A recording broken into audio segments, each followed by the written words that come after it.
George? I sincerely hope that there are some policy changes coming out of this, because what we witness again, what we're being reminded of now, is the absolute fiasco of the government's handling of the pandemic.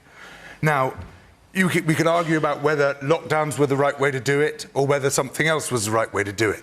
But what we know is that every single thing they did was wrong. If you're going to lock down, you have to lock down early.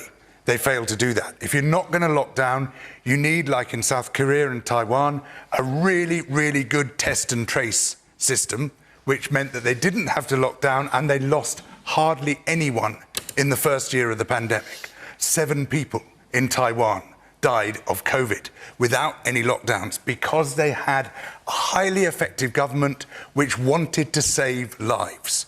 We had a government with a Prime Minister talking about letting the bodies pile high, talking about elderly people having had a good innings, so they should just shuffle off this mortal coil and not bother us anymore.